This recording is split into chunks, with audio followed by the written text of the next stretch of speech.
5 minutes avec la Rhapsodie de réalité, une émission pour vous, une émission conçue pour vous, une émission taillée sur mesure, une émission qui vous ressemble, une émission qui vous permet de connaître votre destinée avec le Christ. Bonjour, bienvenue dans notre émission 5 minutes d'édification avec la Rhapsodie des réalités. Aujourd'hui, lundi 13 juillet, Pasteur nous enseigne sur le thème « Surmonter l'anxiété ». Le verset d'ouverture est tiré de Philippiens 4 au verset 6 dans la version amplifiée qui dit « Ne vous inquiétez pas et ne soyez anxieux par rapport à rien, mais en toutes circonstances et en toutes choses, par la prière et pétition, demande précise, avec action de grâce, continuez à faire connaître vos désirs à Dieu. » Dans le commentaire, il dit « Le monde d'aujourd'hui, beaucoup sont terrifiés, non seulement au sujet de l'avenir, mais aussi par le présent. Il y a de la peur et de la terreur, mais le mot terreur n'est pas nouveau. Si vous étudiez la Bible, vous serez étonné de voir combien de fois elle parle de terreur. Néanmoins, Jésus nous a assuré de la victoire sur toutes les crises. Il a dit dans Jean 16 au verset 33, « Vous aurez des tribulations dans le monde, mais prenez courage, j'ai vaincu le monde. » Il n'est pas nécessaire que vous soyez anxieux ou paniqués pour quoi que ce soit.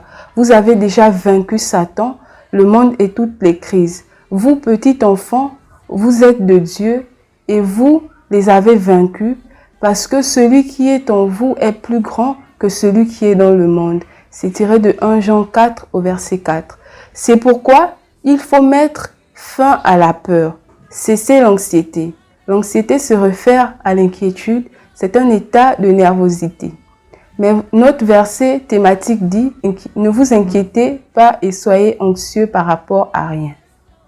Si vous dites « Mais je ne peux pas m'empêcher d'être inquiet », alors vous accusez Dieu de vous mentir, vous l'accusez de vous avoir demandé de faire quelque chose que vous ne pouviez pas faire. Le fait qu'il vous dise « Ne soyez pas inquiet », signifie que vous pouvez vivre sans l'anxiété. Votre réponse devrait être « Béni soit Dieu, je vis dans la paix et les provisions du Christ. Je ne m'inquiète pas, il a perfectionné tout ce qui me concerne. Alléluia. » C'est ainsi que vous répondez à Dieu. Refusez de vous inquiéter pour votre fils, votre fille, votre mari, votre femme, votre frère, votre sœur, le loyer de votre maison, votre santé, votre travail, vos affaires, votre éducation ou pour quoi que ce soit.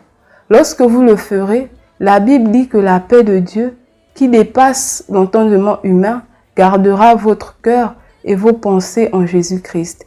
Philippiens 4 au verset 7. La rhapsodie d'aujourd'hui est juste très puissante. Pasteur nous demande de surmonter l'anxiété. L'anxiété ici est synonyme de peur ou d'inquiétude. Il nous dit qu'étant chrétiens, nous ne pouvons pas vivre dans la peur ou nous inquiéter de quoi que ce soit, car il a surmonté toutes les tribulations du monde afin que toute chose concourt à notre bien. Amen.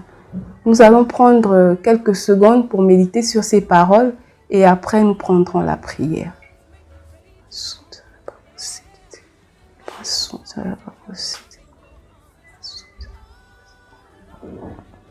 Veuillez répéter après moi.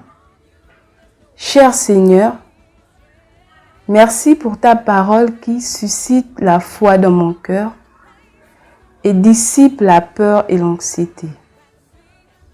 Je rejette toute pensée de peur car je suis à l'abri de la douleur et de l'obscurité dans le monde.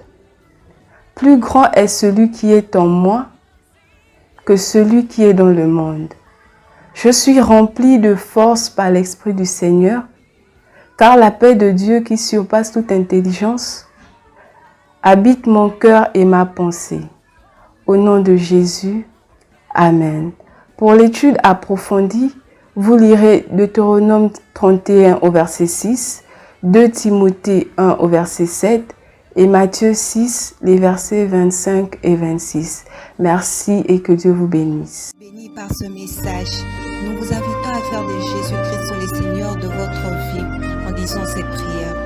Seigneur Jésus, viens dans mon cœur et deviens le Seigneur de ma vie. Je reçois la vie éternelle dans mon esprit. Et selon Romains 10, 9, si tu confesses de ta bouche le Seigneur Jésus, et si tu crois dans ton cœur que Dieu l'a ressuscité de mort, tu seras sauvé. Je déclare que je suis sauvé. Je suis né de nouveau. Je suis un enfant de Dieu. Maintenant, j'écris ce qui demeure en moi. Félicitations, vous êtes maintenant un enfant de Dieu.